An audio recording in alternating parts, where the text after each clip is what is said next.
A paz do Senhor, meus queridos irmãos em Cristo. Meu nome é Maria Lúcia, tenho 74 anos e hoje quero compartilhar com vocês uma história que mudou para sempre minha forma de enxergar a fé e a coragem. Sou viúva há mais de 20 anos, aposentada, e meus vizinhos me conhecem como aquela senhora que sempre está na igreja, ajudando onde precisa.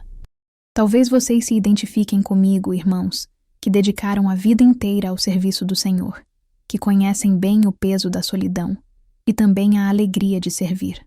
Se prepare para acompanhar mais uma história emocionante. Mas antes de começar, se inscreva aqui no canal. Isso me ajuda a continuar contando essas histórias e faz toda a diferença para que mais pessoas também possam ouvir. Preciso pedir desculpas desde já, porque os fatos que vou relatar aconteceram há mais de 20 anos, quando eu tinha 52 anos. Pode ser que eu confunda algumas datas ou detalhes menores. Afinal, a memória não é mais a mesma de antes. Mas garanto que lembro com precisão absoluta dos pontos mais importantes desta história, porque eles ficaram gravados na minha alma como ferro em brasa. Era 2003, e eu vivia uma rotina que muitas irmãs viúvas conhecem bem. Acordava cedo, fazia minha oração, tomava um café simples e saía para os afazeres da igreja. A Assembleia de Deus do bairro Vila Nova era minha segunda casa, ou melhor dizendo, era onde eu encontrava propósito para os meus dias vazios.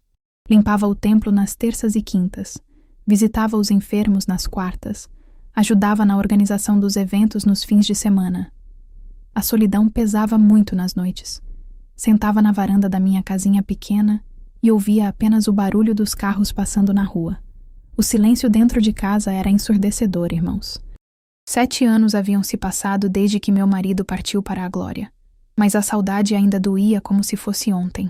Lembrava constantemente daqueles últimos meses difíceis, quando cuidei dele durante uma enfermidade longa e dolorosa. Noites em claro dando remédio, trocando fraldas, segurando sua mão quando a dor apertava. Foi um período que me aproximou muito do Senhor, mas que também me deixou com um vazio que nada parecia preencher. Minha vida girava em torno das atividades da igreja, porque era lá que eu sentia que ainda tinha alguma utilidade.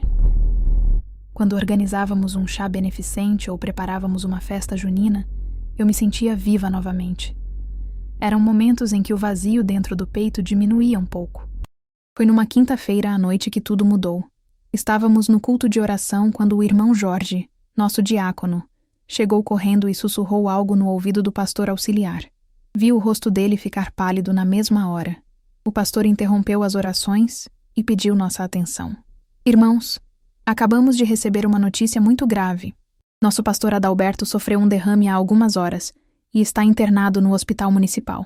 O templo inteiro ficou em silêncio total. Depois vieram os gritos, os choros, as exclamações de "Misericórdia, Senhor". O pastor Adalberto era um homem de 60 anos, forte e imponente, respeitado por toda a congregação. Há mais de 15 anos ele liderava nossa igreja com punho firme e palavra segura.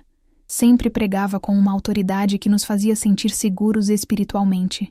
Era o tipo de líder que nunca dava margem para questionamentos. Sempre mantinha uma postura irrepreensível. Era visto por todos nós como exemplo de santidade. Nos dias seguintes, a igreja vivia em função de notícias sobre a saúde do pastor. Ele tinha sobrevivido ao derrame, graças a Deus, mas ficado com sequelas graves. Movimento limitado do lado esquerdo, fala prejudicada, precisaria de cuidados constantes.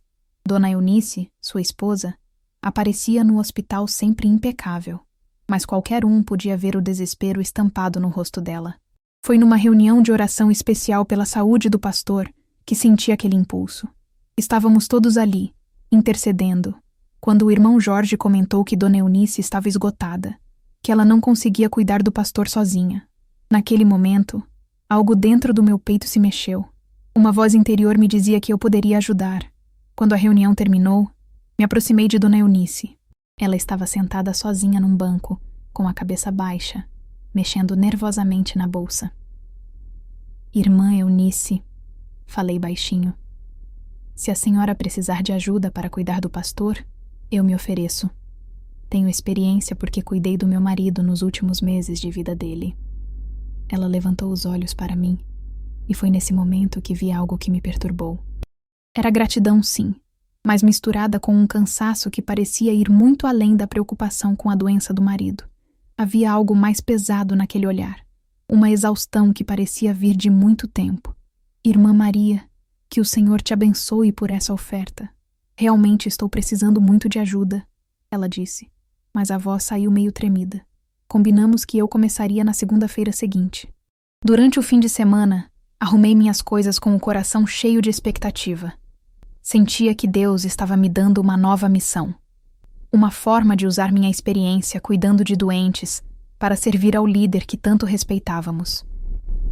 Na segunda-feira de manhã, cheguei à casa pastoral às 7 horas. Era uma casa grande, bem arrumada, no melhor bairro da cidade. Samuel, o filho mais velho de 32 anos, me recebeu na porta. Alto, moreno, sempre muito bem vestido.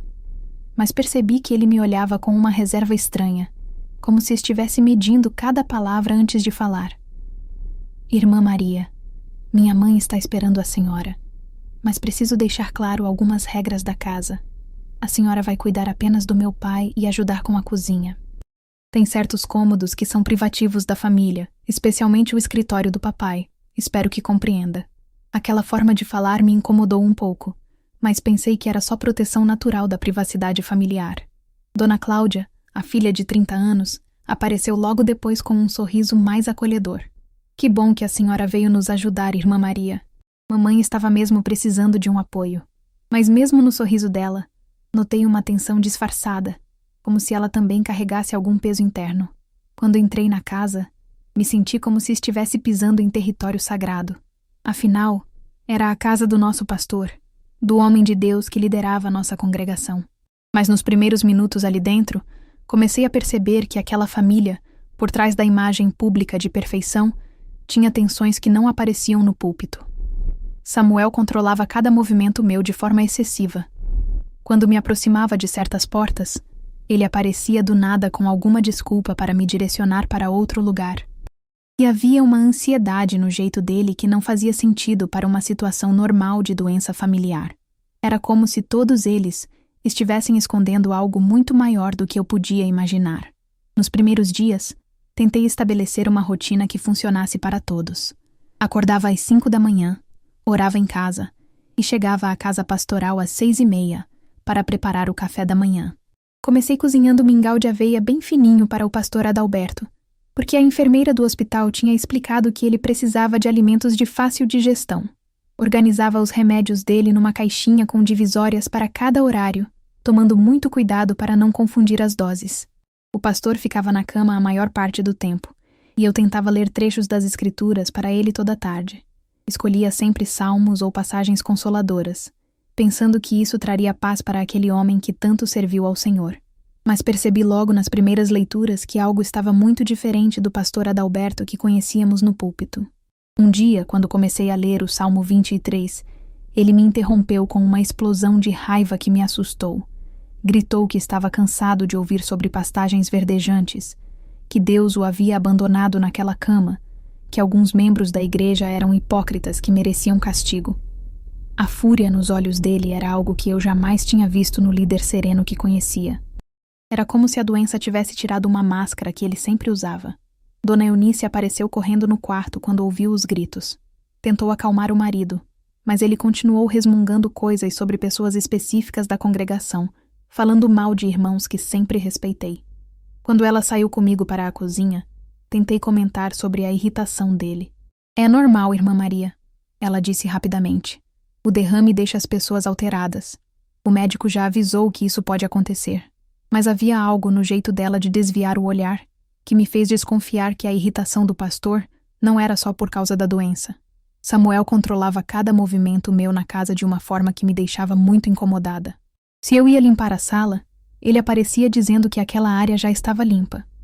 Se me aproximava do corredor onde ficava o escritório do pastor, ele surgia do nada com alguma tarefa urgente para me dar na cozinha. As desculpas dele eram sempre sobre documentos confidenciais da igreja, papéis importantes que não podiam ser mexidos. Mas o nervosismo dele era excessivo, desproporcional para uma situação normal. Cláudia tentava amenizar as tensões, Mas percebi que ela também andava ansiosa. Várias vezes a peguei olhando para a mãe com uma expressão de preocupação que ia além da doença do pai. Quando eu perguntava se estava tudo bem, ela sempre respondia que sim, mas mudava de assunto rapidamente. A sensação que eu tinha era de estar caminhando sobre cascas de ovos o tempo inteiro. Não entendia por que minha presença causava tanto desconforto numa família que deveria estar agradecida pela ajuda. As coisas pioraram quando comecei a perceber os olhares na igreja. No culto de domingo, senti que várias pessoas sussurravam quando eu passava. Irmã Judite, que sempre foi a fofoqueira oficial da congregação, fez um comentário alto o suficiente para eu ouvir sobre estar passando tempo demais na casa pastoral. Suas palavras me feriram como punhaladas. Depois do culto, seu Nivaldo, um dos diáconos mais rigorosos, me abordou diretamente no pátio da igreja.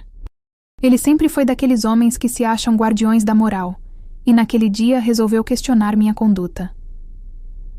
Irmã Maria, não acha que seria mais apropriado uma mulher casada cuidar do pastor? Uma viúva solteira passando tanto tempo na casa de um homem casado pode causar comentários desnecessários. As palavras dele me cortaram a alma. Ali estava eu, tentando servir a Deus da melhor forma que sabia, e sendo julgada por pessoas que deveriam me apoiar. Respondi que minha intenção sempre foi puramente servir ao Senhor, mas vi que ele não ficou convencido.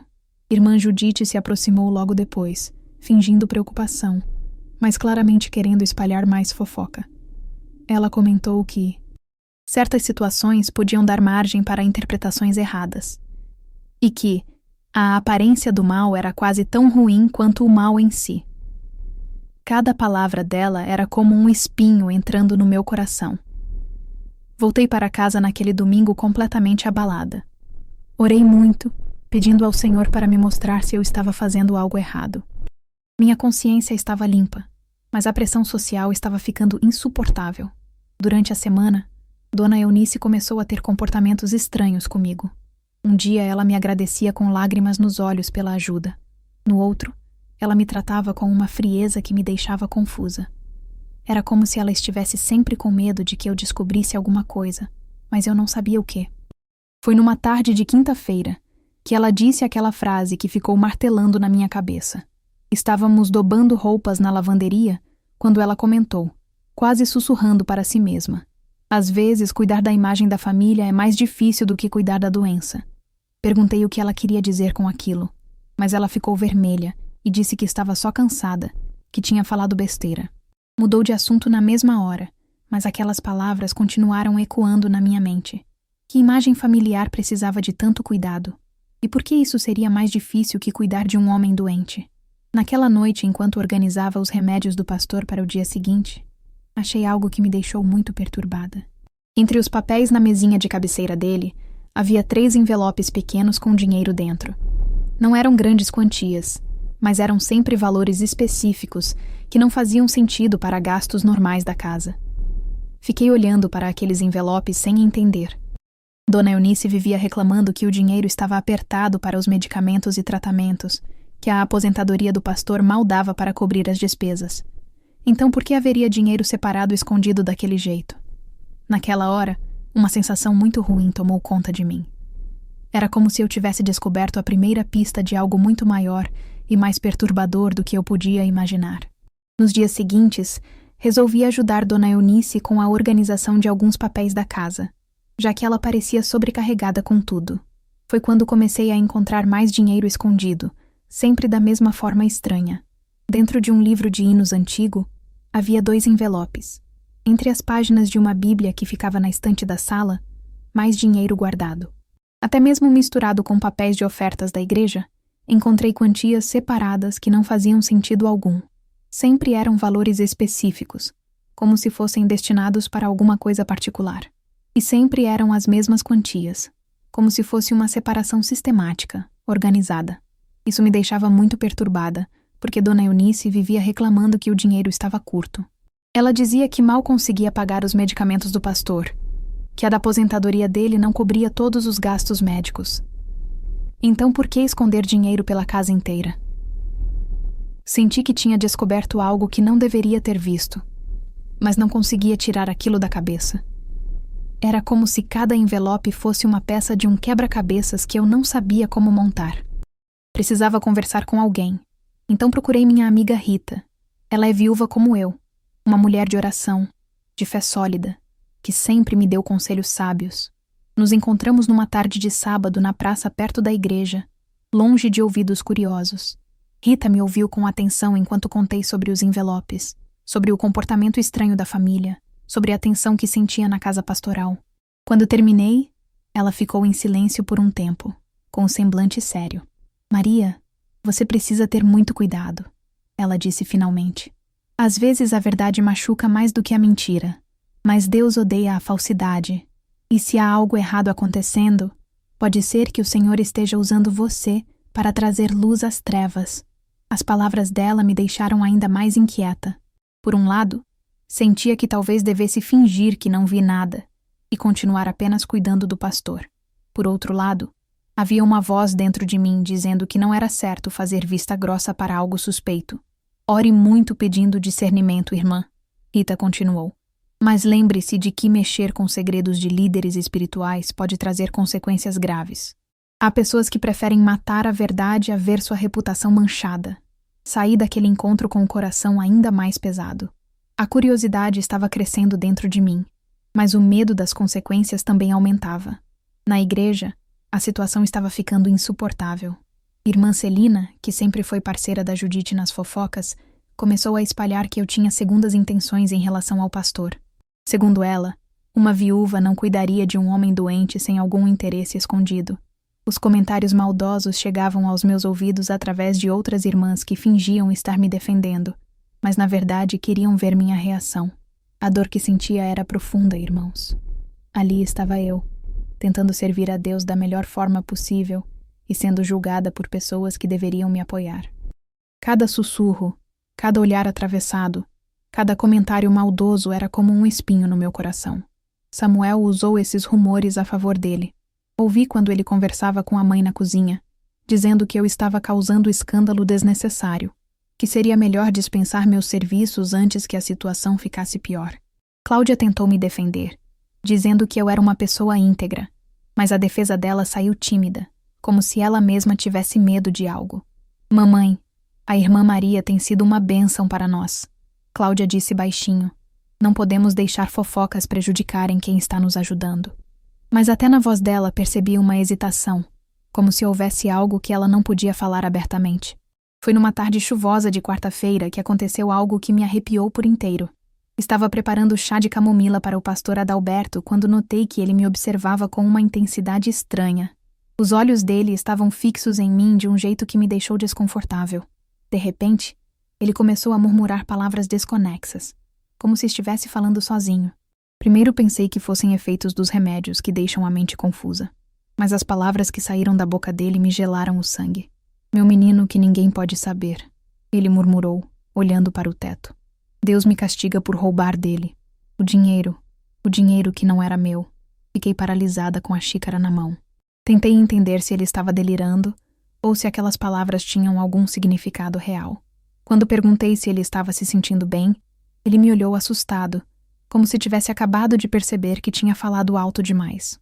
Não é nada, irmã Maria. São os remédios que deixam a cabeça confusa, ele disse rapidamente. Mas vi que as mãos dele tremiam. Saí do quarto com aquelas frases ecoando na minha mente.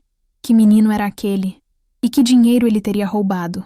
As palavras dele conectavam com os envelopes escondidos de uma forma que me apavorava. Na saída, encontrei Dona Alzira, a vizinha da casa pastoral. Ela é uma senhora simples, observadora, que sempre cumprimenta todos com gentileza. Naquele dia, ela estava regando as plantas na calçada e puxou conversa comigo. Como está o pastor, filha? Ela perguntou com sincera preocupação. Respondi que ele estava se recuperando devagar, mas que precisava de muito cuidado. Foi então que ela fez um comentário que ficou gravado na minha alma. Sabe, Maria, as casas dos pastores escondem tanto quanto as outras, minha filha. Talvez até mais, porque precisam manter as aparências. A simplicidade daquelas palavras carregava uma sabedoria perturbadora. Dona Alzira falou aquilo como quem comenta sobre o tempo, mas as palavras chegaram ao meu coração como uma revelação.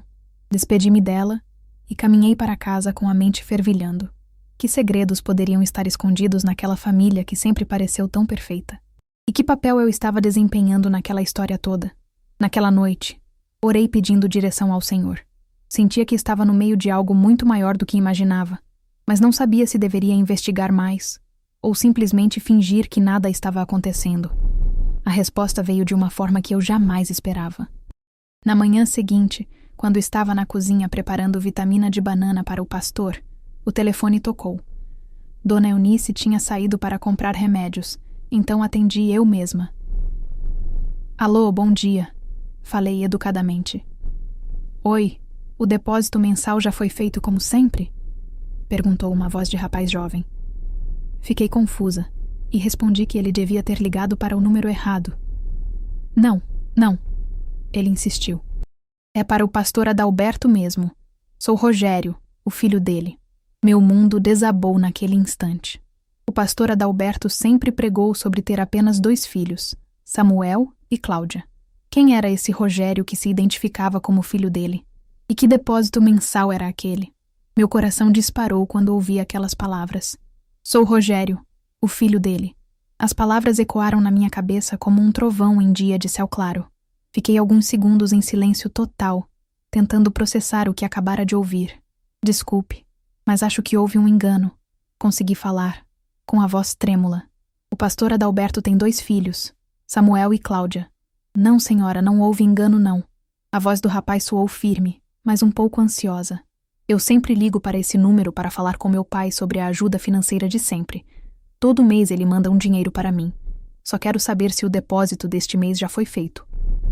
Senti minhas pernas bambas. Tentei manter a calma, mas minha voz saiu estranha quando expliquei que eu era apenas uma cuidadora, que estava ajudando a família enquanto o pastor se recuperava do derrame. Do outro lado da linha, ouvi um silêncio que durou eternos segundos. Depois, Rogério murmurou um "desculpa" baixinho e desligou abruptamente. Fiquei parada na cozinha, com o telefone na mão, sentindo como se o mundo tivesse virado de cabeça para baixo. Pastor Adalberto sempre falou no púlpito sobre ter 2 filhos. Sempre se referia a Samuel e Cláudia com orgulho paterno. Nunca, em 15 anos de congregação, ouvi ele mencionar qualquer outro filho. Quem era esse Rogério? E que depósito mensal era aquele que ele esperava? As peças do quebra-cabeças começavam a se encaixar de forma assustadora. Os envelopes escondidos pela casa, as palavras delirantes do pastor sobre meu menino, o dinheiro separado em quantias específicas. Tudo aquilo começava a fazer um sentido terrível. Quando Dona Eunice chegou da farmácia, tentei abordar o assunto de forma indireta. Comentei que tinha atendido uma ligação estranha, de alguém procurando por depósito. A reação dela me gelou. O rosto ficou pálido na mesma hora. Os olhos se arregalaram de susto, e ela deixou a sacola de remédios cair no chão. Que ligação? Quem ligou? Ela perguntou com uma voz que mal conseguia disfarçar o desespero. Quando falei sobre um rapaz chamado Rogério, vi que ela ficou ainda mais nervosa. Mudou de assunto na mesma hora. Disse que devia ter sido engano, trote de moleque, e saiu da cozinha praticamente correndo. A reação defensiva dela confirmou que havia algo muito errado naquela história. Samuel chegou em casa na hora do almoço e imediatamente percebeu que algo estava diferente. Talvez tenha sido minha cara de confusa, ou talvez a mãe dele tenha contado sobre a ligação. Ele me chamou para conversar na sala com uma seriedade que me deixou apreensiva. Irmã Maria, alguém ligou aqui hoje? Ele perguntou direto, sem rodeios. Tentei responder de forma vaga, falando apenas sobre uma ligação estranha, mas ele insistiu para saber detalhes. Quando mencionei o nome Rogério, a explosão de fúria dele me assustou profundamente. A senhora não tem que ficar atendendo o telefone nesta casa, ele gritou, com uma raiva desproporcional. A senhora está se intrometendo em assuntos que não lhe dizem respeito. Quem a senhora pensa que é para ficar fuçando na vida particular da nossa família? A reação dele foi tão violenta que instintivamente dei um passo para trás. Havia algo ameaçador nos olhos de Samuel. Uma fúria que ia muito além de simples proteção da privacidade familiar. Pela primeira vez desde que comecei a trabalhar naquela casa, senti medo real dele. Cláudia apareceu no meio da discussão, atraída pelos gritos do irmão. Tentou acalmar Samuel, mas as palavras que saíram da boca dela me chamaram a atenção. Samuel, se acalma, Você sabe que um dia isso teria que ser resolvido. A frase deixou claro que ela também sabia de alguma coisa. Havia um segredo familiar que Bolt e os filhos conheciam, e eu tinha acabado de esbarrar nele sem querer. Samuel olhou para a irmã com uma expressão que misturava raiva e pânico, como se ela tivesse falado demais. Não teria que ser resolvido nada, Cláudia. Algumas coisas é melhor ficarem quietas para sempre. Ele rebateu, mas a voz dele tremeu quando disse isso. Me senti completamente perdida, como se estivesse no meio de um drama familiar, cujas regras eu não entendia. Era óbvio que todos ali sabiam de algo muito importante que eu acabara de descobrir por acaso. Samuel me dispensou para o resto do dia de forma ríspida, dizendo que a família precisava de privacidade para resolver assuntos pessoais. Saí dali com o coração apertado e a mente fervilhando de perguntas. Naquela noite, não consegui dormir direito. Ficava pensando no telefonema, na reação da família, nas palavras estranhas que o pastor tinha murmurado. Tudo aquilo estava começando a formar um quadro que me apavorava. Na manhã seguinte, cheguei à casa pastoral com o estômago embrulhado. O clima estava tenso. Samuel me evitava completamente. Dona Eunice mal falava comigo. Era como se eu tivesse me tornado uma pessoa perigosa da noite para o dia. Foi durante a tarde, enquanto cuidava do pastor, que ouvi algo que confirmou meus piores temores. Ele estava cochilando depois do almoço quando começou a murmurar no sono. Primeiro pensei que estava sonhando, mas as palavras que saíram da boca dele me deixaram em choque total. Rogério precisa do dinheiro, ele murmurava baixinho. Mas Deus sabe que eu roubei da igreja. Meu menino vai passar fome se eu não mandar. Fiquei paralisada ao lado da cama, ouvindo aquela confissão involuntária. As palavras dele confirmavam tudo o que eu vinha suspeitando. O pastor Adalberto não apenas tinha um filho escondido, mas estava usando o dinheiro da igreja para sustentá-lo. O líder que sempre pregou sobre honestidade e integridade era um ladrão. A revelação foi devastadora para minha fé, irmãos. Durante 15 anos, eu havia visto aquele homem como exemplo de retidão espiritual. Acreditava que líderes da igreja eram diferentes, mais próximos de Deus, mais íntegros que pessoas comuns. Descobrir que meu pastor era capaz de roubar da própria congregação destruiu algo muito profundo dentro de mim. Saí do quarto dele tremendo, com lágrimas nos olhos. Não era só a descoberta do crime que me abalava, mas a percepção de que tudo o que eu acreditava sobre liderança espiritual talvez fosse uma ilusão. Naquela hora, tomei uma decisão que mudaria tudo. Precisava de provas concretas do que estava suspeitando. Não podia mais fingir que não sabia de nada. Na terça-feira seguinte, cheguei à casa pastoral determinada a descobrir a verdade. Não conseguia mais fingir que não sabia de nada. Não conseguia mais dormir em paz carregando todas aquelas suspeitas. Precisava de evidências concretas do que estava acontecendo. Samuel saiu pela manhã para resolver alguns assuntos da igreja e Dona Eunice estava no quintal estendendo roupas. Era a oportunidade que eu precisava.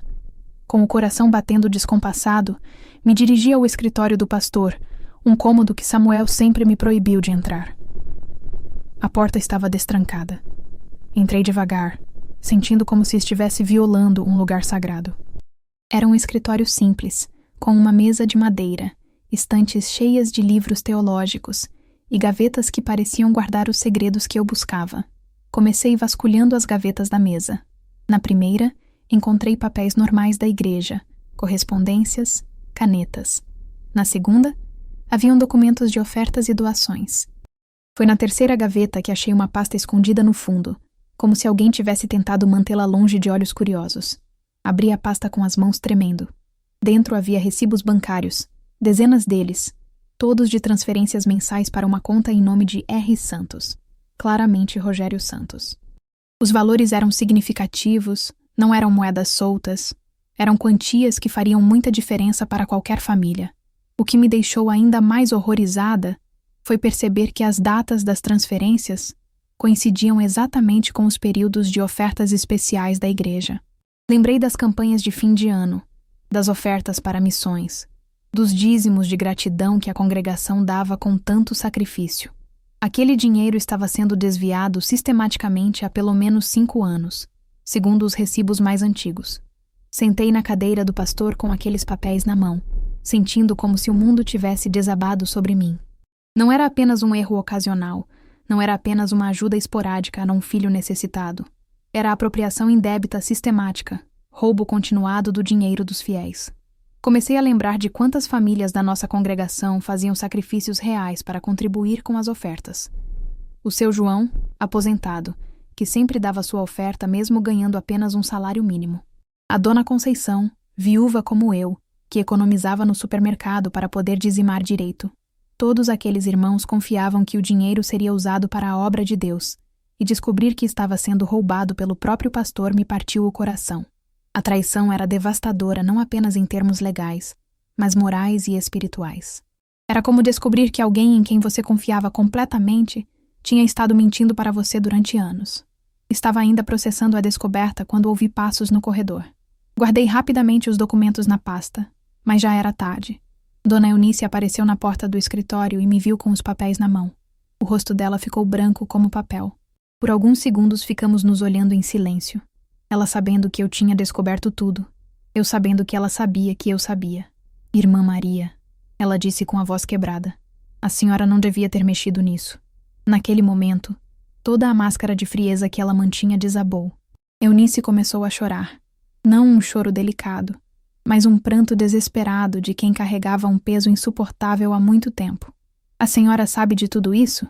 Perguntei, mesmo já sabendo a resposta. Sei, ela soluçou. Descobri há 10 anos.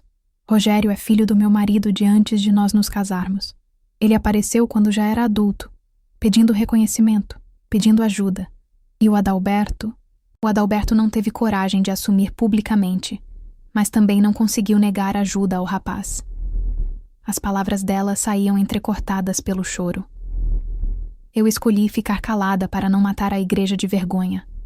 Imagina o escândalo que seria. Um pastor com filho fora do casamento desviando dinheiro da congregação. Pensei que era melhor deixar quieto. Dona Eunice confessou que vivia um inferno interno, sendo cúmplice de crimes que a corroíam moralmente todos os dias. A frieza que ela demonstrava comigo não era má vontade. Era uma defesa desesperada para manter o segredo que a estava matando por dentro. Eu acordo todo dia pedindo perdão a Deus. Ela continuou chorando. Mas também pedindo força para continuar fingindo que não sei de nada. A senhora não imagina como é viver assim, irmã Maria. Estávamos ainda conversando quando ouvimos a porta da frente bater. Samuel tinha voltado mais cedo. Dona Eunice ficou apavorada, me pedindo para não contar nada. Mas já era tarde. Ele apareceu no escritório e nos encontrou ali, com a pasta aberta sobre a mesa. A reação de Samuel foi explosiva. Nunca tinha visto tanta fúria nos olhos de uma pessoa. Ele gritou comigo de uma forma que me fez ter medo real da minha segurança física. Que diabos a senhora está fazendo mexendo nos papéis do meu pai? Ele berrou, avançando em minha direção. Quem deu autorização para a senhora fuçar na vida particular da nossa família? Tentei explicar que estava apenas organizando documentos, mas ele me interrompeu com mais gritos. A senhora é uma intrometida, uma aproveitadora que quer se meter onde não foi chamada. Eu sabia que deixar a senhora entrar nesta casa ia dar problema. Foi então que ele revelou algo que me chocou ainda mais. Eu sei de tudo isso há 2 anos. E tenho trabalhado para administrar a situação sem causar escândalo desnecessário. A senhora não tem direito de vir aqui destruir nossa família. Samuel deixou muito claro que não permitiria que o escândalo destruísse a família e a igreja. Fez ameaças veladas sobre as consequências que eu enfrentaria se espalhasse mentiras sobre eles. Se a senhora abrir a boca sobre essas fantasias que está inventando, eu garanto que vai se arrepender. Vou processá-la por difamação, calúnia e tentativa de extorsão. Vou fazer a sua vida virar um inferno. Naquele momento, percebi que não estava apenas lutando contra o crime do pastor, mas contra a determinação de Samuel em proteger o segredo a qualquer custo. Ele tinha se tornado meu inimigo declarado. Cláudia chegou em casa no meio da discussão, atraída pelos gritos. Quando viu a situação, ficou visivelmente abalada, mas não surpresa. Era óbvio que ela também sabia de alguma coisa. Depois que Samuel saiu batendo a porta, Cláudia se aproximou de mim com lágrimas nos olhos. Irmã Maria, eu sempre desconfiei que havia algo errado, mas nunca tive coragem de investigar. Sempre preferi fingir que não sabia de nada. Ela admitiu que se sentia culpada por sua omissão, mas também tinha medo das consequências de apoiar a verdade contra a vontade de Samuel. Meu irmão é capaz de tudo para proteger nossa imagem, irmã Maria. Tome muito cuidado. Saí daquela casa sabendo que minha vida tinha mudado para sempre. Não era mais apenas uma cuidadora ajudando uma família necessitada. Tinha me tornado a pessoa que descobriu o segredo mais perigoso daquela família, e isso me colocava em uma posição muito arriscada. Samuel tinha deixado claro que faria qualquer coisa para me silenciar. Na quinta-feira seguinte, estava preparando o almoço quando a campainha tocou. Samuel tinha saído para uma reunião na denominação. Cláudia estava no trabalho, e Dona Eunice tinha ido ao médico. Fui atender pensando que fosse algum vizinho ou membro da igreja. Quando abri a porta, me deparei com um rapaz jovem, aparentando uns 25 anos, moreno, com roupas simples de trabalhador. As mãos dele eram calejadas, típicas de quem trabalha pesado, e havia uma expressão de preocupação no rosto. No momento que ele falou, reconheci imediatamente a voz do telefonema. Boa tarde, senhora. Meu nome é Rogério Santos. Eu liguei aqui alguns dias atrás perguntando sobre o depósito. A senhora se lembra? Meu coração disparou. Ali estava o filho escondido do pastor Adalberto, bem na minha frente. Um homem simples, humilde, que não tinha nada de aproveitador como Samuel tentava fazer parecer. Estou preocupado porque o depósito mensal não foi feito. Ele continuou, mexendo nervosamente com o boné. Minha esposa, Lúcia Helena, está grávida do segundo filho e precisamos do dinheiro para os cuidados médicos. Meu pai sempre manda religiosamente todo mês. Nunca atrasou. A sinceridade na voz dele me tocou profundamente. Não era ganância. Era necessidade real. Convidei ele para entrar, explicando que o pastor estava se recuperando de um derrame e que por isso as coisas andavam confusas. Levei Rogério até o quarto do pastor. O encontro entre pai e filho foi uma das coisas mais emocionantes e ao mesmo tempo mais tristes que já presenciei na minha vida. Pastor Adalberto, mesmo debilitado, reconheceu o filho imediatamente. Os olhos dele se encheram de lágrimas e ele estendeu a mão trêmula em direção ao rapaz. Meu filho, murmurou o pastor com a voz embargada. Perdão, meu filho. Perdão por nunca ter tido coragem de te assumir publicamente. Rogério se aproximou da cama e segurou a mão do pai. Era evidente o amor genuíno entre eles, o que tornava a situação ainda mais trágica. Não havia falsidade naquele encontro, apenas a dor de um relacionamento que sempre teve que ser escondido. Pai, eu entendo suas dificuldades, Rogério disse baixinho. Mas dói muito ter crescido como se fosse uma vergonha do Senhor. Minha filha tem 3 anos e nunca conheceu o avô dela oficialmente. As palavras dele cortaram meu coração. Ali estava um homem que carregava a mágoa de toda uma vida de rejeição, mas que ainda assim demonstrava compreensão e amor pelo pai. Foi quando Samuel e Cláudia chegaram inesperadamente em casa. A reação de Samuel foi explosiva e assustadora. Assim que viu Rogério no quarto, partiu para cima dele como um animal selvagem. — Que diabos você está fazendo aqui? Samuel gritou, agarrando Rogério pelo braço. — Saia da minha casa agora mesmo. Isso é chantagem. Oportunismo. Cláudia ficou paralisada na porta do quarto, vendo pela primeira vez o meio-irmão que ela não sabia que existia. Mas ao contrário de Samuel, a reação dela foi de compaixão. Observei que ela percebeu imediatamente a semelhança física entre Rogério e o pai, confirmando que não havia dúvida sobre a paternidade. — Samuel, pare com isso! Cláudia interviu, tentando acalmar o irmão. — Deixa o moço explicar quem ele é. Mas Samuel estava fora de controle. Acusava Rogério de ser um aproveitador tentando se beneficiar da doença do pastor, de inventar histórias para extorquir dinheiro da família. As acusações eram terríveis e injustas. Dona Eunice chegou no meio da confusão e ficou parada na porta do quarto, em silêncio total. Mas as lágrimas que desciam pelo rosto dela revelavam o peso que carregava há anos. Ela sabia que aquele momento chegaria um dia, que a verdade não podia ficar escondida para sempre. A situação ficou ainda mais tocante quando Rogério chamou pela esposa e pela filha, que tinham ficado esperando na calçada. Lúcia Helena era uma moça simples, claramente grávida, e Ana Paula era uma criancinha linda de 3 anos, que se escondeu atrás da mãe quando viu a confusão. Quando percebi que havia uma neta que o pastor nunca tinha assumido publicamente, o impacto foi devastador. Não se tratava apenas de um filho escondido, mas de toda uma família que vivia na sombra por causa das escolhas erradas do pastor. Ana Paula olhava para o avô na cama sem entender nada, enquanto os adultos discutiam ao redor dela. A inocência daquela criança no meio de toda aquela situação tornou tudo ainda mais doloroso. Naquele momento, entendi que minha missão tinha mudado completamente. Não estava mais apenas cuidando fisicamente de um pastor enfermo. Tinha me tornado testemunha de uma ferida familiar profunda que envolvia crimes, mentiras e dor que passava de geração em geração. A presença de Rogério humanizou totalmente a situação para mim. Ele não era um aproveitador como Samuel queria fazer parecer. Era um homem trabalhador, pai de família, que sempre viveu com a dor de ser tratado como segredo vergonhoso do próprio pai. Samuel, completamente descontrolado, se virou para mim com ódio nos olhos. "Isso é culpa sua!" ele gritou apontando o dedo na minha cara. "Foi você que trouxe essa situação para dentro da nossa casa. Você é cúmplice dessa tentativa de extorsão familiar." As acusações dele eram absurdas, mas via que ele estava desesperado para culpar alguém pela exposição do segredo que a família guardava há tantos anos. "Se vocês dois," ele disse olhando para mim e para Rogério, "tentarem chantagear nossa família ou inventar histórias sobre desvios financeiros, eu vou usar todos os recursos legais disponíveis para destruir vocês. Vou processar por extorsão, calúnia, difamação. Vou fazer vocês se arrependerem de terem nascido." As ameaças de Samuel eram reais e assustadoras.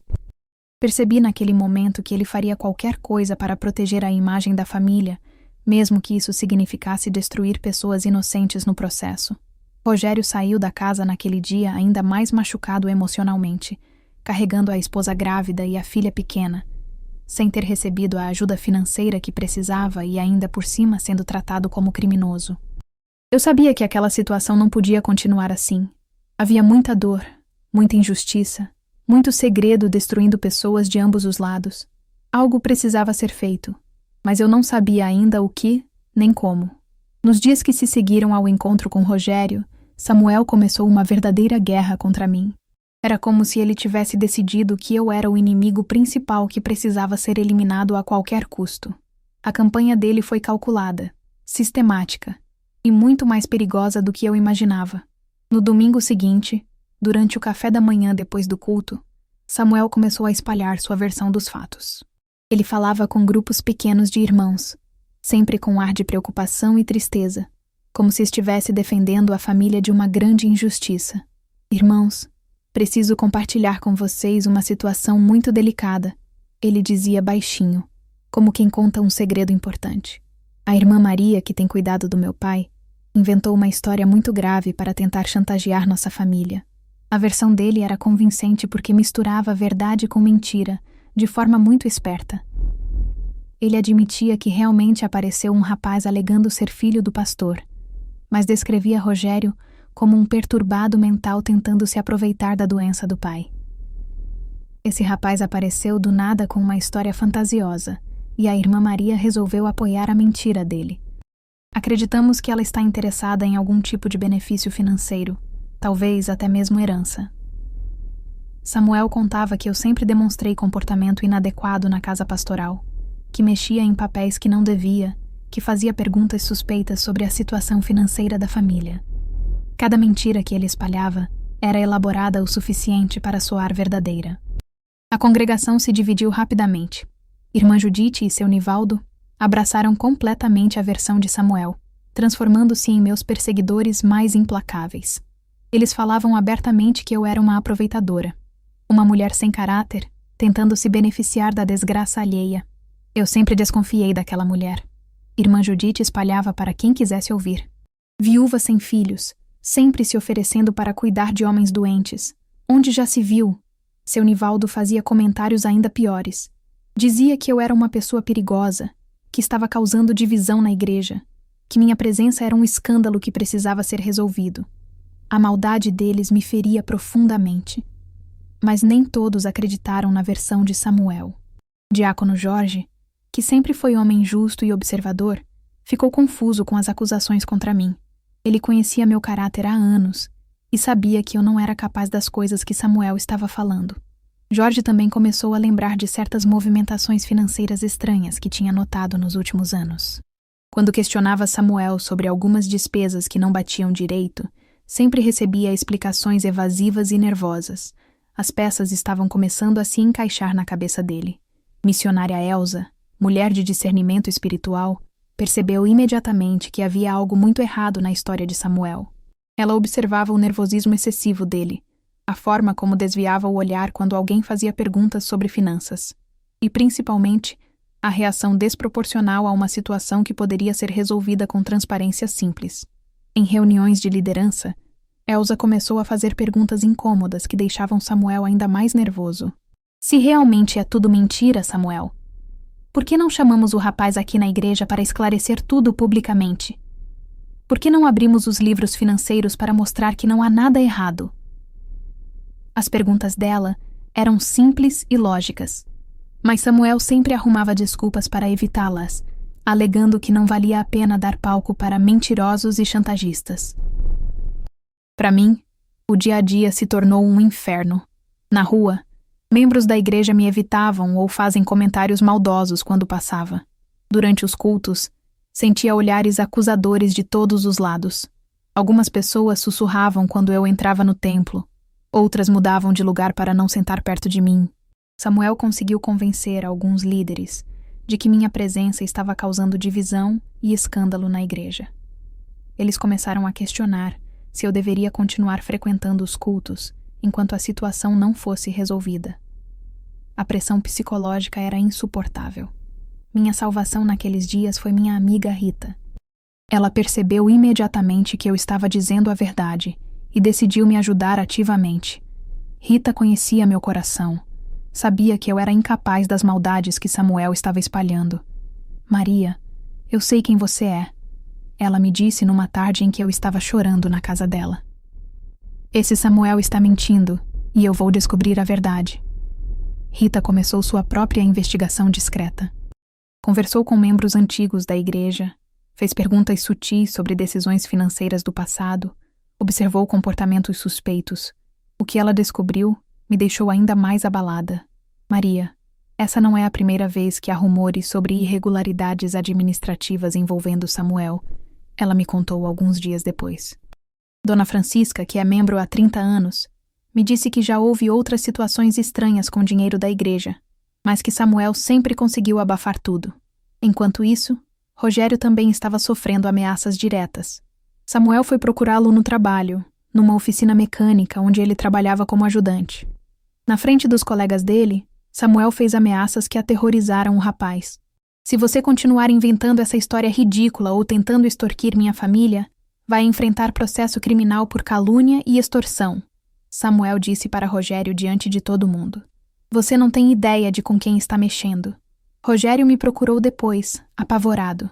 Ele precisava do trabalho para sustentar a esposa grávida e a filha pequena, e não tinha recursos para enfrentar uma batalha legal contra Samuel. A pressão estava fazendo ele pensar em desistir de tudo e sumir da cidade. Irmã Maria, talvez seja melhor eu esquecer essa história toda, ele me disse com lágrimas nos olhos. Não posso arriscar perder meu emprego e deixar minha família na miséria. A situação ficou ainda mais tensa quando Samuel descobriu que eu tinha fotografado os recibos bancários como evidência. Não sei como ele soube, mas ele me confrontou violentamente na porta da igreja depois de um culto de quarta-feira. Você tem fotografias de documentos particulares da minha família, ele gritou na minha cara, sem se importar com quem estava ouvindo. Isso é crime. Você vai me entregar essas evidências forjadas agora mesmo. Samuel me ameaçou processar por falsificação de documentos, invasão de privacidade e tentativa de extorsão. Ele estava completamente fora de controle, disposto a cometer novos crimes para encobrir os antigos. Você não sabe com quem está mexendo, sua bruxa, ele berrou. Eu vou destruir sua vida. Vou fazer você se arrepender de ter nascido. Naquele momento, percebi que Samuel não era apenas cúmplice dos crimes do pai, mas estava se tornando um criminoso ainda pior. Ele estava disposto a fazer qualquer coisa para proteger o segredo familiar. Foi Rita quem me deu a solução que eu precisava. Maria, não adianta mais tentar resolver isso internamente. Samuel tem muito poder na igreja e está conseguindo manipular a opinião de muita gente. A única forma da verdade vir à tona é através de uma auditoria oficial da denominação. Ela me convenceu de que precisávamos fazer uma denúncia anônima à sede da denominação, solicitando a auditoria completa das finanças da igreja. Só assim poderíamos ter uma investigação imparcial que revelasse toda a verdade. É a única forma de proteger você, de proteger Rogério e de fazer justiça, Rita disse. Deus odeia a mentira, Maria. Chegou a hora da verdade vencer. Na quinta-feira seguinte, Rita me ajudou a escrever uma denúncia detalhada para a sede da denominação. Sentamos na mesa da cozinha dela e redigimos cada palavra com muito cuidado, relatando todas as suspeitas de irregularidades financeiras que tínhamos descoberto. Anexamos cópias das fotografias dos recibos bancários como evidências preliminares. Rita conhecia o endereço da sede denominacional e sabia exatamente como enviar a denúncia de forma anônima para que chegasse nas mãos certas. Pedimos uma auditoria completa das contas da igreja, explicando que havia transferências suspeitas sendo feitas há anos para uma conta particular. Maria, agora é só esperar, Rita me disse depois que colocamos a carta no correio. Deus vai fazer a justiça prevalecer. A resposta da denominação foi muito mais rápida do que esperávamos. Em apenas uma semana, o pastor auxiliar da nossa igreja recebeu uma ligação oficial comunicando que uma equipe de auditoria chegaria em 2 semanas. Seria liderada pelo Dr. Henrique, um contador experiente da denominação, acompanhado do superintendente reverendo Marcos. A notícia da auditoria se espalhou pela igreja como fogo em capim seco. Quando Samuel soube, entrou em pânico completo. Percebi que ele finalmente tinha entendido que não conseguiria mais encobrir os desvios financeiros com sua narrativa de rapaz perturbado, tentando extorquir a família. Documentos bancários oficiais revelariam a verdade incontestável, e não havia mentira que pudesse esconder isso. Samuel começou a tentar convencer o pai a confessar uma versão editada da história.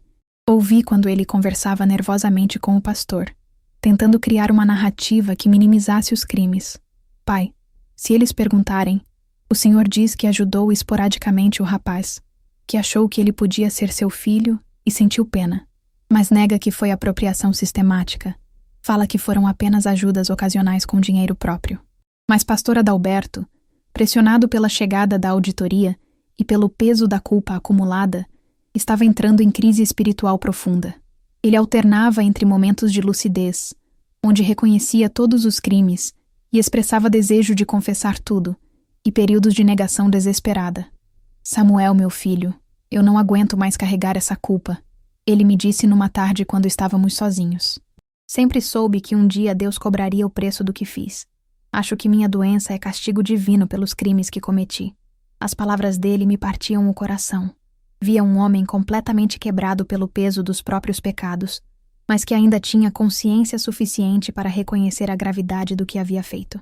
Dona Eunice, sabendo que a auditoria revelaria sua cumplicidade silenciosa, tomou uma decisão corajosa.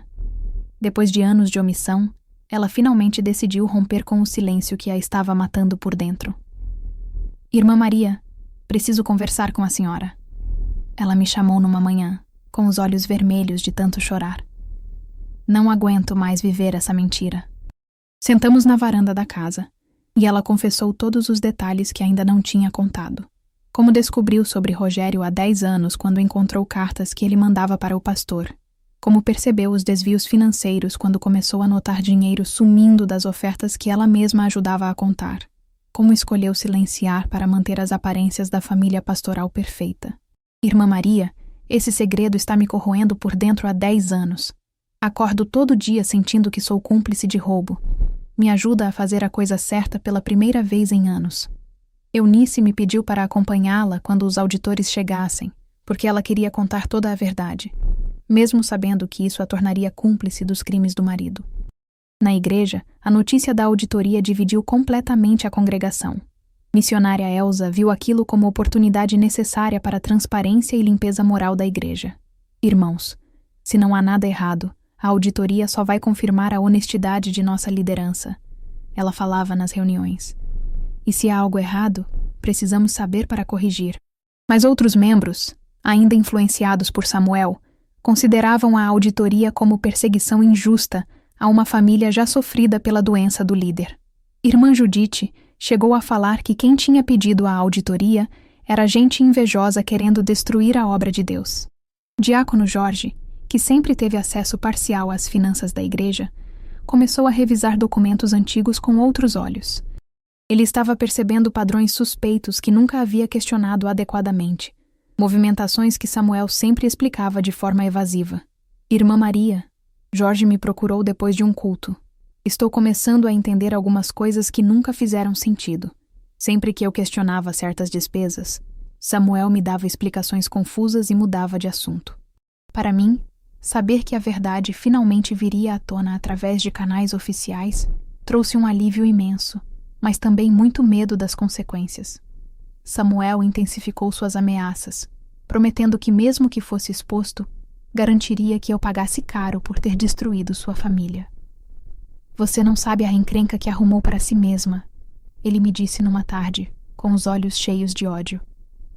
Mesmo que eu seja exposto, vou fazer você se arrepender pelo resto da vida. Rogério também estava vivendo um dilema agonizante. Por um lado, queria que a verdade fosse revelada para limpar seu nome das acusações de chantagista. Por outro lado, tinha medo de perder completamente o apoio financeiro que sustentava sua família. Irmã Maria, e se depois da auditoria meu pai for preso e não conseguir mais me ajudar? Ele me perguntou numa conversa angustiada. Minha esposa está quase para dar à luz. Preciso de dinheiro para o hospital. Lúcia Helena, a esposa dele, tinha uma visão mais clara da situação. Ela encorajava o marido a colaborar com a auditoria, preferindo enfrentar dificuldades financeiras a continuar sendo beneficiária de dinheiro roubado. Rogério, prefiro passar necessidade com dignidade do que viver com dinheiro sujo, ela disse quando os três conversamos. Nossos filhos não podem crescer sendo sustentados por crime. A tensão estava crescendo a cada dia que passava. Samuel andava nervoso. Dona Eunice chorava constantemente. O pastor delirava sobre culpa e castigo divino. A casa pastoral tinha se tornado um barril de pólvora esperando para explodir. Foi na véspera da chegada dos auditores que tudo desabou de vez. Estava dando o jantar para o pastor quando ele começou a reclamar de dores no peito. Pensei que fosse ansiedade, mas em poucos minutos ele estava tendo uma crise cardíaca grave. Chamamos a ambulância desesperadamente. No hospital, enquanto os médicos tentavam estabilizá-lo, pastor Adalberto teve um momento de lucidez terrível. Agarrou minha mão com força e murmurou com desespero. Irmã Maria, chama o reverendo Marcos urgente. Preciso confessar tudo antes que seja tarde. Não posso morrer levando essa culpa para o túmulo. Naquele momento, soube que não havia mais volta. A verdade finalmente viria à tona, de uma forma ou de outra. Na madrugada de sexta-feira, recebi uma ligação desesperada de Cláudia. Pastor Adalberto estava internado na UTI do Hospital Municipal depois de uma crise cardíaca grave. Quando cheguei lá, encontrei toda a família reunida no corredor, com rostos marcados pela tensão e pelo medo. Reverendo Marcos havia chegado de madrugada, atendendo ao chamado urgente que fizemos. Era um homem sério, de uns 40 anos, que conhecia bem a reputação do pastor Adalberto na denominação. Ele não sabia ainda da gravidade da situação que estava prestes a enfrentar. Quando os médicos permitiram que entrássemos no quarto, pastor Adalberto estava consciente, mas visivelmente debilitado. Os tubos e aparelhos ao redor da cama tornavam a cena ainda mais dramática. Ele olhou para cada um de nós e depois fixou os olhos no reverendo Marcos. Reverendo, ele disse com a voz fraca mas determinada. Preciso fazer uma confissão completa antes que seja tarde demais. Não posso morrer carregando essa culpa. Reverendo Marcos pegou um gravador pequeno e explicou que precisava registrar oficialmente tudo para os arquivos denominacionais. O que se seguiu foi uma das coisas mais devastadoras que já presenciei na minha vida. Pastor Adalberto confessou que usou sistematicamente dinheiro das ofertas da igreja para sustentar Rogério e sua família durante anos. Ele estimou que o total desviado chegava a quase R$200 mil ao longo de 5 anos. Explicou que começou com pequenas retiradas temporárias que pretendia repor, mas que se tornaram um padrão sistemático de apropriação indébita. Eu mentia para mim mesmo, dizendo que era só um empréstimo, que ia devolver. Ele confessou entre lágrimas. Mas a necessidade do Rogério era constante, e eu não tinha coragem de deixar meu filho passar necessidade. A confissão revelou detalhes emocionais que me partiram o coração. Ele contou como conheceu a mãe de Rogério antes de firmar seu ministério, como descobriu a gravidez depois de já estar noivo de Eunice, como tomou a decisão covarde de abandonar mãe e filho para não prejudicar sua carreira pastoral. Quando o Rogério me procurou adulto, pedindo apenas reconhecimento paterno, a culpa se tornou insuportável. Ele não queria me prejudicar, só queria ter um pai. E eu, covarde, escolhi ajudá-lo financeiramente para compensar o abandono, mas sem assumir publicamente. A parte mais chocante da confissão foi quando ele revelou que Samuel descobriu os desvios há 2 anos, durante uma organização de documentos. Em vez de denunciar ou corrigir a situação, Samuel decidiu administrar e encobrir tudo para proteger a imagem familiar. Meu filho Samuel tentou me convencer a parar com os envios, mas quando não conseguiu, passou a me ajudar a esconder os crimes. Ele criava justificativas falsas quando outros líderes faziam perguntas sobre movimentações financeiras. Samuel, que estava parado no canto do quarto, explodiu em fúria quando foi exposto como cúmplice. Eu só tentei proteger nossa família e nossa igreja de um escândalo desnecessário. Ele gritou, apontando o dedo para mim. Se essa mulher não tivesse se intrometido, nada disso estaria acontecendo. Ela destruiu nossa família. A reação dele era de fúria descontrolada, sem nenhum sinal de arrependimento genuíno. Ele acusou o reverendo Marcos de perseguição religiosa e tentou minimizar sua participação nos crimes. Foi então que Dona Eunice tomou a decisão mais corajosa da vida dela. Depois de anos carregando o peso do silêncio, ela quebrou completamente e confessou sua cumplicidade diante de todos. Reverendo Marcos, eu sabia de tudo há 10 anos, ela disse chorando. Descobri sobre o Rogério, sobre o dinheiro desviado, sobre tudo. Mas escolhi ficar calada para não envergonhar a família e a igreja. A confissão da Eunice foi carregada de lágrimas de arrependimento e alívio simultâneos. Era como se ela estivesse finalmente soltando um peso que carregava há 1 década. Peço perdão não apenas pelos crimes do meu marido, mas pela minha própria covardia moral. Fui cúmplice silenciosa de tudo isso. Cláudia ficou em choque completo ao saber que o pai era criminalmente responsável e que a mãe e o irmão eram cúmplices há anos. Sua reação foi de dor profunda, mas também de determinação impressionante. Pai, eu o amo, mas não posso apoiar o que o senhor fez, ela disse com a voz firme. E Samuel, você errou muito ao encobrir isso. A verdade tinha que vir à tona. Ela se posicionou claramente ao lado da transparência e da justiça, mesmo sabendo que isso significava ver a família destruída publicamente. A coragem moral da Cláudia me emocionou profundamente. Eu presenciei toda aquela confissão com sentimentos muito confusos. Por um lado, sentia uma espécie de vindicação por saber que minha suspeita estava correta, que eu não era a louca chantagista que Samuel tentava fazer parecer. Por outro lado, não sentia nenhuma alegria na confirmação, apenas uma tristeza profunda pela destruição de uma família e pela descoberta de que líderes espirituais podem falhar tão completamente. Minha fé em líderes humanos foi definitivamente abalada naquele momento, mas curiosamente minha fé em Deus se fortaleceu. Via naquela confissão a prova de que a verdade sempre prevalece, mesmo quando tentamos escondê-la por anos.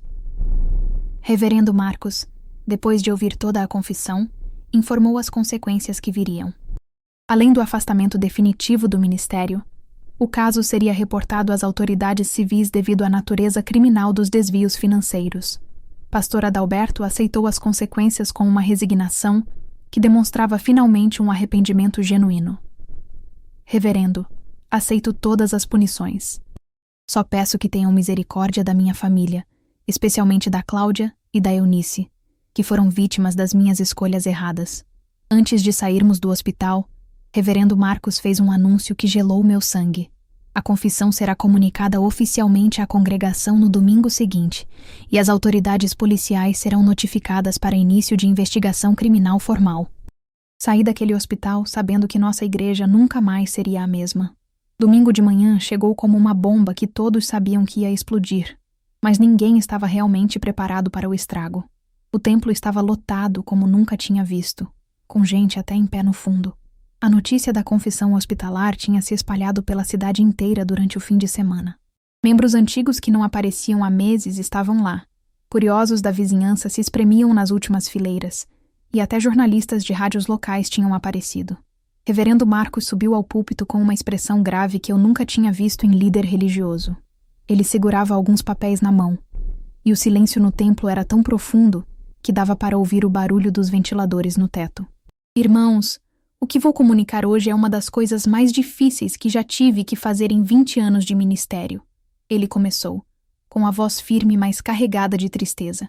Reverendo Marcos leu a confissão completa do pastor Adalberto, palavra por palavra, sem omitir nenhum detalhe. Falou sobre os desvios sistemáticos de dinheiro das ofertas, sobre Rogério, sobre a cumplicidade de Samuel e Eunice, sobre tudo que tinha sido revelado naquela noite no hospital. O impacto foi devastador. Vi membros que começaram a chorar baixinho quando souberam da extensão dos crimes. Outros gritaram em indignação, não conseguindo acreditar que o líder que respeitavam tanto era um criminoso. Seu Antônio, um senhor de 70 anos que sempre foi fiel dizimista, se levantou no meio da leitura e saiu da igreja cambaleando, como se tivesse levado um soco no estômago. A revelação de que a família pastoral inteira sabia e mentiu por anos foi o que mais abalou a congregação. Não era apenas um pastor que tinha falhado. Era toda uma estrutura de mentiras que tinha sido mantida durante anos, com a cumplicidade de pessoas em quem confiávamos. Quando o reverendo Marcos terminou a leitura, o templo explodiu em reações completamente diferentes. A congregação se dividiu ali mesmo, na frente de todo mundo, em grupos que nunca mais conseguiriam se reconciliar completamente. Diácono Jorge se levantou e pediu a palavra.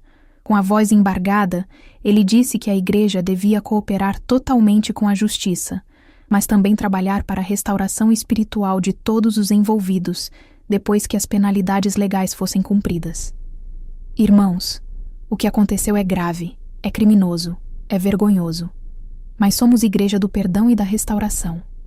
Devemos fazer justiça, mas também mostrar misericórdia. Missionária Elza apoiou Jorge, dizendo que via aquela crise como oportunidade para a igreja se tornar mais transparente e humilde. Talvez Deus esteja usando essa situação dolorosa para nos ensinar que colocamos líderes humanos em pedestais que só pertencem a Ele. Mas um grupo grande, liderado por irmã Judite e seu Nivaldo, reagiu com fúria total contra a exposição pública. Eles consideravam tudo aquilo como traição à família pastoral e me culpavam diretamente por ter destruído a igreja. Isso deveria ter sido resolvido internamente, irmã Judite gritou do seu lugar. Agora nossa igreja virou escândalo na cidade inteira por causa de gente invejosa que quis destruir a obra de Deus. Seu Nivaldo foi ainda mais direto. A culpada de tudo isso está sentada bem ali, ele disse apontando para mim.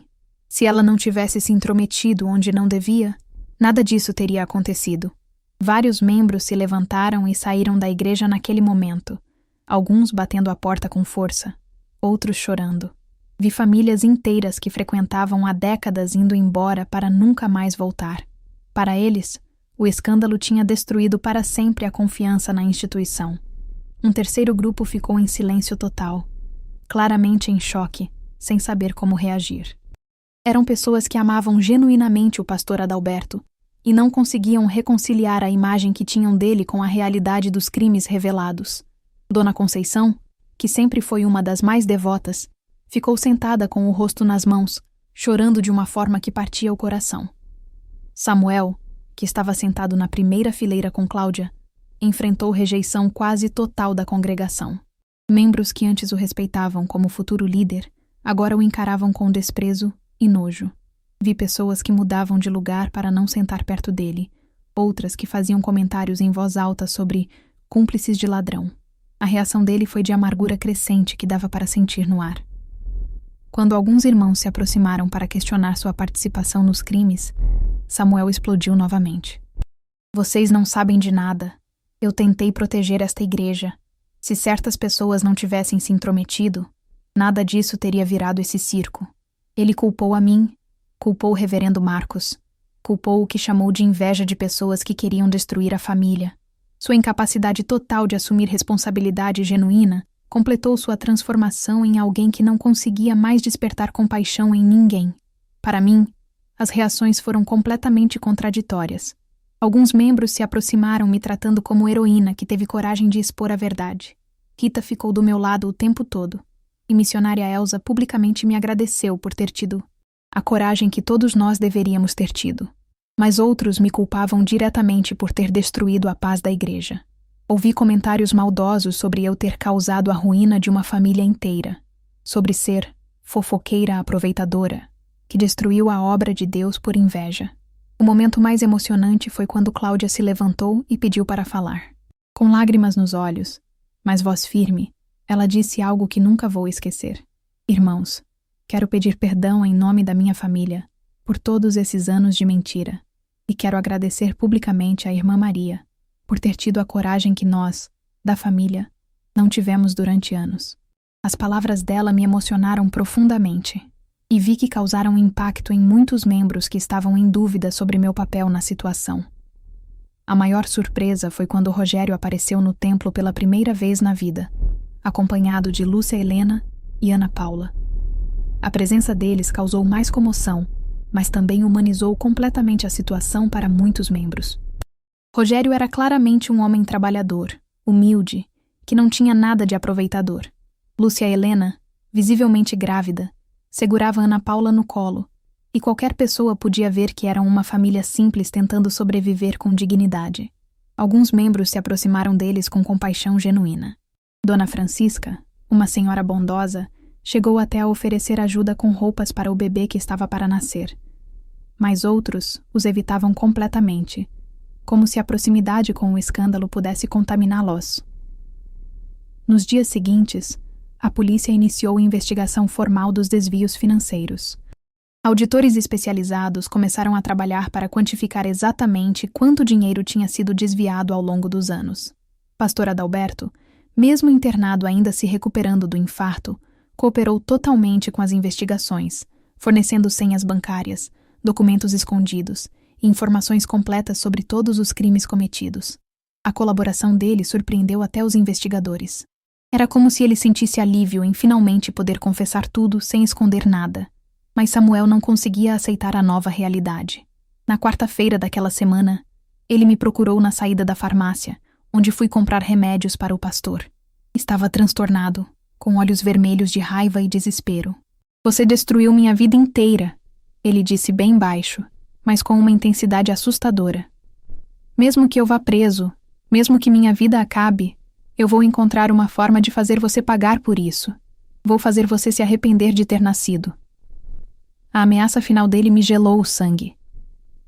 Vi nos olhos de Samuel que ele estava completamente perdido na amargura, incapaz de aceitar responsabilidade e determinado a me culpar para sempre pela destruição que ele mesmo tinha ajudado a construir. Naquele momento soube que, mesmo com a verdade tendo vindo à tona, as consequências daquela história ainda iam me perseguir por muito tempo. 3 meses se passaram desde aquele domingo que virou nossa igreja de cabeça para baixo. Pastor Adalberto tinha se recuperado o suficiente para deixar o hospital, mas agora enfrentava um processo criminal formal por apropriação indébita. O juiz, considerando a idade dele de 60 anos, as condições de saúde debilitada, a confissão completa e a cooperação total com a justiça, decidiu por uma sentença de prisão domiciliar com monitoramento eletrônico. A pena incluía restituição integral do dinheiro desviado. Os auditores calcularam que foram aproximadamente R$180 mil ao longo de 5 anos. Para uma família que sempre viveu bem, aquela quantia parecia impossível de devolver. Para cumprir a restituição, tiveram que vender quase tudo que possuíam. A casa grande onde moravam há 15 anos foi vendida. O carro do pastor, as economias pessoais de Dona Eunice, até alguns móveis foram para leilão. Eles se mudaram para uma casinha alugada simples, de 2 quartos, num bairro bem mais modesto. A mudança de padrão socioeconômico foi drástica. De uma família pastoral respeitada e confortável, passaram a viver apenas com a aposentadoria básica do pastor Adalberto e o salário de professora da Cláudia. Mas uma coisa me chamou a atenção. Apesar de todas as dificuldades, o pastor demonstrava uma paz interior genuína que eu nunca tinha visto nele antes. "Irmã Maria", ele me disse numa das minhas visitas, "pela primeira vez em anos consigo dormir sem pesadelos. A culpa não me corrói mais por dentro." Samuel enfrentou um processo separado por obstrução da justiça e intimidação de testemunhas. Embora a pena dele fosse menor que a do pai, 2 anos de prestação de serviços comunitários, as consequências sociais foram devastadoras. Perdeu qualquer possibilidade de liderança religiosa, foi demitido do emprego numa empresa de membros da igreja e enfrentou ostracismo social completo. O que mais me entristecia era ver que a amargura dele só aumentava. Samuel nunca demonstrou arrependimento genuíno, mantendo-se convicto de que foi vítima de perseguição injusta. Ele mudou para outra cidade, mas antes de partir, ainda me culpava por tudo. Dona Eunice, como cúmplice civil, não foi criminalmente responsabilizada porque não teve participação ativa nos desvios, mas ela enfrentou consequências morais e sociais profundas. Prestou depoimento completo às autoridades, revelando todos os detalhes sobre como descobriu os crimes e por que escolheu silenciar durante anos. Sua cooperação foi considerada fator atenuante, mas ela carregava uma culpa moral muito pesada. Irmã Maria, agora entendo que silenciar diante do erro é ser cúmplice do erro. Ela me confessou numa tarde. A igreja passou por um processo doloroso, mas necessário de reconstrução. Reverendo Marcos implementou medidas rigorosas de transparência financeira que mudaram completamente nossa forma de administrar a congregação. Auditoria anual obrigatória, prestação de contas pública a cada 3 meses e uma comissão de fiscalização composta por membros eleitos democraticamente. Cerca de 30% dos membros saíram da congregação, alguns por desilusão completa com liderança religiosa, outros por discordância com as mudanças estruturais que consideravam excessivas. Irmã Judite e seu Nivaldo foram alguns dos que partiram, ainda me culpando pela destruição da igreja. Para mim, o período foi de investigação oficial sobre meu papel na descoberta dos crimes. As autoridades confirmaram que agi corretamente ao denunciar suspeitas de irregularidades e que não tive participação em qualquer crime. Minha reputação foi oficialmente limpa, mas socialmente ainda enfrentava críticas de ex-membros que me culpavam pela destruição da igreja. Desenvolvi uma resiliência emocional que não sabia que tinha, apoiada principalmente por Rita e pelos membros que reconheceram minha coragem. Missionária Elza sempre me lembrava: Maria, fazer o certo às vezes dói no começo, mas traz paz na consciência depois. Rogério iniciou um processo complicado de devolução do dinheiro que tinha recebido ao longo dos anos. Mesmo sabendo que era produto de crime e que ele foi mais vítima que beneficiário, ele quis fazer a coisa certa. Conseguiu um acordo para devolver uma porcentagem através de trabalho extra, reconhecendo que, embora tenha sido vítima das escolhas do pai, também foi beneficiário indireto dos crimes. O relacionamento dele com os meio-irmãos melhorou gradualmente. Cláudia o aceitou completamente, chegando até a ajudar com roupas para o bebê que nasceu no meio de toda aquela confusão. Samuel manteve hostilidade até o fim, mas Rogério não guardou rancor. Cláudia emergiu como a figura de reconciliação e cura da família. Ela mantinha relacionamento com todos, cuidava dos pais na nova situação financeira difícil, se aproximou de Rogério e da família dele, e ainda tentava ajudar Samuel a superar a amargura, embora sem sucesso. A postura dela de aceitar a verdade e buscar restauração se tornou exemplo de maturidade espiritual para toda a nossa igreja. Não podemos mudar o passado, ela dizia, mas podemos escolher como vamos lidar com as consequências. Foi 1 ano depois do escândalo que tudo mudou novamente. Pastor Adalberto sofreu um segundo derrame, muito mais grave que o primeiro. Desta vez, os médicos foram claros. As chances de recuperação eram mínimas. Quando chegou a notícia, toda a família se reuniu no hospital. Mesmo Samuel voltou da cidade onde morava para estar presente. Era como se a proximidade da morte forçasse todos a enfrentarem questões de perdão e reconciliação que tinham ficado pendentes. Vi naquele momento que Deus ainda não tinha terminado de escrever a história daquela família. Pastor Adalberto passou 3 dias internado após o segundo derrame, flutuando entre a consciência e o delírio. Toda a família se revezava no hospital, incluindo Samuel, que tinha voltado da cidade onde morava. Rogério também aparecia todos os dias, trazendo Lúcia Helena e os filhos para verem o avô que finalmente podia conhecer abertamente. Foi na madrugada da quinta-feira que o pastor pediu para falar comigo sozinha. Estava muito fraco, mas lúcido. Segurou minha mão com as 2 dele e disse com a voz quase sumindo: Irmã Maria, obrigado por ter tido a coragem que eu não tive durante anos. Obrigado por ter feito a coisa certa quando todos nós escolhemos a coisa fácil. Aquelas foram praticamente as últimas palavras coerentes que ele disse. Pastor Adalberto faleceu na manhã seguinte, cercado por toda a família, incluindo Rogério e seus filhos. Tinha 65 anos e havia cumprido integralmente 3 anos de prisão domiciliar.